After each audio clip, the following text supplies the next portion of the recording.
کہ اللہ ہمارے دلوں کو دیکھ کے ہمیں عطا کرتا ہے. اسی لیے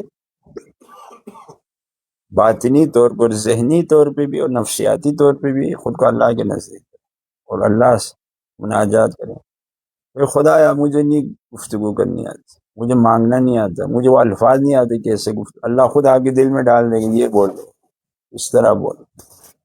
ائموں کی دعائیں کتنی خوبصورت ہیں. جو ہی دروازے پہ مسجد الحرام کے آتے ہی خدا سائل آیا، خوبصورت جملات. اور خدا میرے پاس گناہوں کی فوج ہے، تیرے پاس رحمتوں کی فوج ہے. لیکن جملے کتنے خوبصورت آئے. خدا میرا عمل بہت کمزور ہے، کم ہے، ناخالص ہے، تو اس کو ڈبل کر دے، بڑھا دے. اور خدا مجھے نہیں طواف جس طرح تیرے اولیاء کرتے ہیں اس طرح طواف نہیں کرنا آتا، مجھے بھی ذرا سکھا، آداب بندگی مجھے بھی سکھا دے. اور کیسے مانگوں تجھ سے خدا، کیسے تو مجھ سے راضی ہوگا. ایسے خوبصورت الفاظ. کبھی اگر آپ حال نہ بنے تو کہ خدا کیا مجھ سے منہ موڑ لیا ہے، اور کیا میری طرف نہیں دیکھ رہا. پھر وہاں آپ کو ایک انداز آنا چاہیے اللہ کے شاید سے ہمارے ایسے گناہ خطا ہوں. اللہ سے کبھی یہ کہ خدا بہت گناہ ہے، شاید تو مجھے نہیں دیکھ رہا، لیکن میں نے یہ سنا ہے تو گناہ گاروں کو معاف کرنا پسند کرتا ہے. گناہ گار جب آگے کہے، اقرار کرے تو اس کو پسند کرتا ہے. اور میں ورنہ کہاں جاؤں، اگر تو بھی مجھ پہ نظر نہ کرے تو میں پھر کہاں جاؤں اس گناہوں کے ساتھ، کون مجھے معاف کرے گا. من لی غیرک، تیرے سوا میرا کون ہے. لیکن کتنے خوبصورت اللہ ایسے الفاظوں سے اور ایسے مناجات سے اللہ توجہ کرتا ہے حاجت. اور خدا اب یہاں بلا ہی لیا ہے تو دل بھی عطا کر، اور اللہ بلا ہی لیا ہے اب تو کرم بھی کر دے.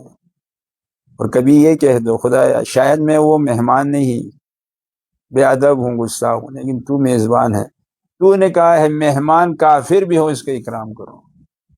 اور میں تو تجھے مانتا ہوں، تیرے نبی کو مانتا ہوں. انسان ایک رسمی، ایک عادی، جسے اس سے ہٹ کے جیسے خدا سامنے گفتگو کر رہا ہے. طواف میں بھی ہمارے ائمہ جب طواف کرتے تھے اس طرح متوجہ ہوتے تھے اللہ کی. بعض لوگ طواف میں ادھر دیکھ رہے، آگے دیکھ رہے، فلان دیکھ رہے، کوئی شور مچائے کیا ہو. ائمہ اس سے وہ اولیاء سر جھکا کے بالکل جیسے طواف میں کوئی بھی نہیں ہے اس کے اور اللہ کے ساتھ، اور گفتگو کر رہے دل میں.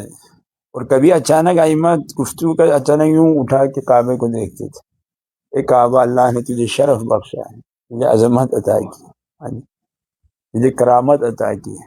اس طرح اور اپنے اولاد کے لیے، سب کے لیے وہاں اسی چلتے چلتے جن مومنین نے آپ سے التماس دعا ان سب کے لیے، ان مریضوں نے آپ سے کہا ہے تو خدا اس مریض نے مجھ سے کہا تھا میرے لیے کعبے میں اللہ کے حضور دعا کر، خدا اس کو صحت دے.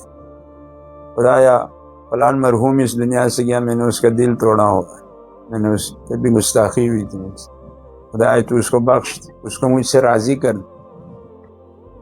ماں باپ ناراض ہوں اگر جب تو خدا میرے ماں باپ کو مجھ سے راضی کر.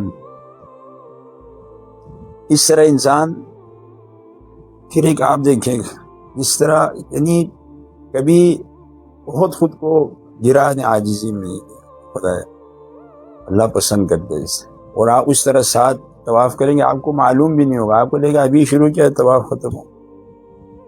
اور پھر مسجد الحرام میں بیٹھ کے سامنے کعبے دیکھتے ہوئے دعا کریں اللہ سے، اور اپنے گناہوں کی مغفرت پروردگار عالم سے طلب.